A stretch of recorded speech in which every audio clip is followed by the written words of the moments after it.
the station covering all of the DMV. This is DC News Now. Well, folks, any showers that were out there yesterday, they're gone, and we brought back some sunshine and some warmth for your Friday. Does this nice weather continue into your weekend? We'll have your forecast in just a bit. And the water is back on at an apartment complex in Alexandria, but it's still not safe to drink. When they expect testing to be complete, plus later. A credit union in Prince George's County is penciling you guys in to give back to the community. Coming up, I'll have those details. All right, good afternoon. Thank you for joining us for the news at noon. I'm Shanika Grimshaw in for Mark Hall. So let's get right over to your weekend forecast, taking a look outside, and that's the Kennedy Center there. It looks a little bit maybe muggy or hazy, but you know what? It is Friday, so hopefully we are in for a good weekend. So we have meteorologist David Matson here. Yeah. Hey, again for the second time. It's Friday. Yes, That's exciting enough. Right, what a way to end the week. I know. Are we expecting a good weekend? Well, it's looking good for us. Yeah, fingers crossed, and I'm going to say yes. We're going to have a good one Saturday and Sunday, folks. After how we started this week with all the storms and severe weather rocking through the DMV, this is what we needed, to say the least. And look at those temperatures out there with some sunshine returning to much of the area. We're noticing a decent amount of warmth also back in play here, and all of this dark orange on the map. Yes, we're well into the low to mid 80s, not just in DC, but all the way across West Virginia, Maryland, into Virginia as well. So the warmth is back, and we are going to continue to dial up those temperatures as we continue to see a good amount of sunshine. There is going to be some passing cloud cover, some locations dealing with more of a mostly cloudy sky with just that little bit of cloud cover passing right overhead. But other than that, things are quiet across the board. But as we roll into your Saturday and Sunday, well, we might have a couple of little disturbances passing by. First and foremost, though, checking out your Friday. There you have it. Mid to upper 80s there, rolling into the afternoon.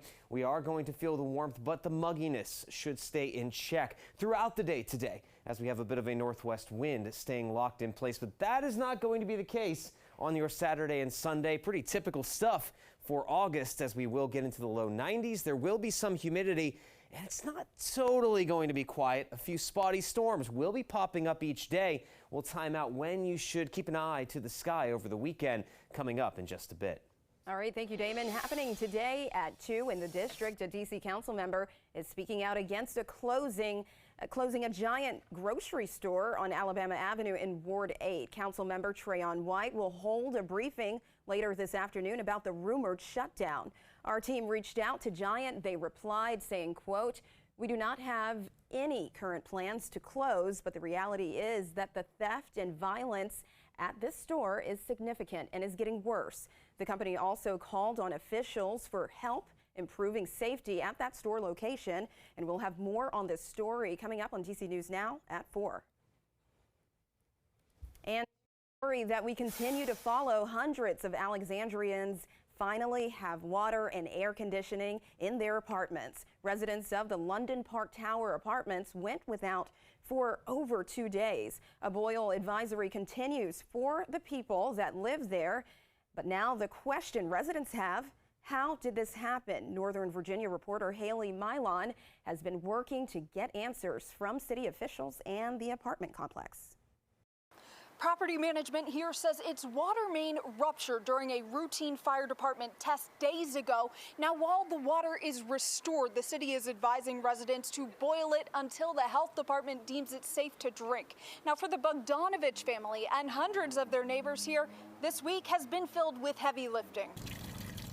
Kind of coming down every so often to fill up jugs from the fire hydrant. Bogdanovich and her neighbors went without running water and air conditioning since early Tuesday morning. It's been an ordeal, prompting the city to provide drinkable water and water to fill toilets and wash dishes. Residents got creative for the rest. I've actually been going to my local gym to shower in the morning. And even as the water's restored, the city's warning residents to boil it. And we will work with the building management post-event to make sure we understand exactly what happened and what they can do. Deputy City Manager Jan Lambert says the city doesn't inspect water pipes, but the buildings themselves are subject to inspection. The company Virginia American Water supplies the water main owned by London Park Tower Apartments, and directed our questions to property management. In a statement to DC News Now, property management called the outage an unexpected and unfortunate complication to a test that has been completed annually for many years. Lambert couldn't say whether residents can pursue rent abatement, but a spokeswoman for the city says she's already getting calls for support and advocacy. Among the concerns of the residents is the cost of their next water bill. They should not receive an excessive bill because of this event. And Lambert says that anyone with consumer concerns should reach out to the city. He says the city will have drinkable water here on site for residents until the health department wraps up its testing, which could take several days. In Alexandria, Haley Mylon, DC News Now. All right, we're bringing you a commuter alert today as speeding is taking a toll on Americans. AAA is sounding the alarm when it comes to speeding. New numbers are painting a scary picture of the impacts of driving too fast. And a new report from the National Highway Traffic Safety Administration says speeding accounts for about a third of all deadly crashes in the U.S. AAA sharing that new report from NHTSA saying 63% of drivers think police would pull them over for going 15 miles an hour over the limit. But half of them say they went that fast in the last month. Plus, there are financial costs of speeding. A Forbes report found a speeding ticket can send your insurance premium soaring, and about 24% or an extra $380 a year on average. It could be more if you have multiple tickets on your record, or if you were just going super fast. And if you find yourself putting the pedal to the metal, AAA says there are some things you can do to slow down. Give yourself time when you, wherever you're going. Utilize your cruise control, getting into the habit of keeping an eye on your speed and taking your need for speed off of the road, like hitting the biking trails or even playing a video game. And Montgomery County is giving more money to small businesses impacted by the construction of the Purple Line rail project. Now, officials say the Purple Line has been going on for years and businesses have been impacted financially. Our Tosin Fakile has details on how much money businesses can receive. Some of the criteria these small businesses need to meet to get some of that money is, one, they need to be in a physical location adjacent to the construction of the Purple Line light rail project, kind of like the one we're seeing here on Chevy Chase Lake Drive. The second thing is they must not have received a Purple Line grant during phase 1 or phase 2. Now, this is the third phase of the grant program providing financial assistance. The Purple Line is a 16-mile light rail line that'll extend from Bethesda in Montgomery County to PG County. The grant money is available due to a partnership between Montgomery County and the Maryland Department of Commerce. Officials tell me during phase 1 and 2 of the program, about 109 small businesses received $5,000 each. In this new phase 3, officials say small businesses that apply and qualify will also get $5,000. So we talked to these businesses and they said they're in desperate need of financial assistance because their parking lot, in some way or shape has been impacted, customer flow has been impacted and things like that. So it means a lot to these businesses. Some other criteria small businesses will have to meet to qualify include be registered and in good standing with the Maryland State Department of Assessment and Taxation, employ 20 or less people, have suffered revenue loss because of the construction, and be independently owned and operated. We'll have more details on criteria and documents needed for the application on our website, dcnewsnow.com. Officials tell me after phase 3 of the grant, if there's still money left, they'll divide it among the recipients from phases 1, 2, and 3. In Bethesda, I'm Tosin Fakile for DC News Now. And the Humane Rescue Alliance in D.C. is struggling as an outbreak of canine influenza is spreading throughout the shelter. Now, the shelter says about 60% of dogs there have tested positive. It's very similar to the human flu, but cannot be transmitted to humans. The Alliance says they're looking for people without other dogs in their homes to adopt from the shelter. Dogs don't have immunity yet. They've never been exposed to it. So once it enters into a place like a shelter or a boarding facility or doggy daycare, it spreads very rapidly. We are very busy right now creating isolation spaces and quarantine spaces. Shelter is incentivizing people to adopt by waiving adoption fees through this Sunday.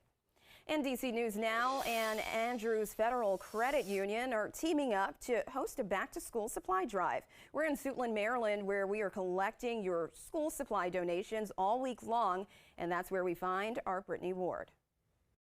Hi, we're here at Andrews Federal Credit Union in Prince George's County, where we are giving back to the community. So let's hop on in to see what it looks like. We have a table right here filled with lots of school supplies since the kiddos are going to be heading out very shortly. We have paper, scissors, crowns, anything you could think of. That's the main reason why we've been here all week, to give back to the community. Now I'm going to turn your attention to the branch manager here at headquarters. This is Lakeisha Brown. Lakeisha, why is it so important to give back to these kiddos? Absolutely. As a mother of 4, I know how it can be a challenge to balance everyday expenses with school supplies.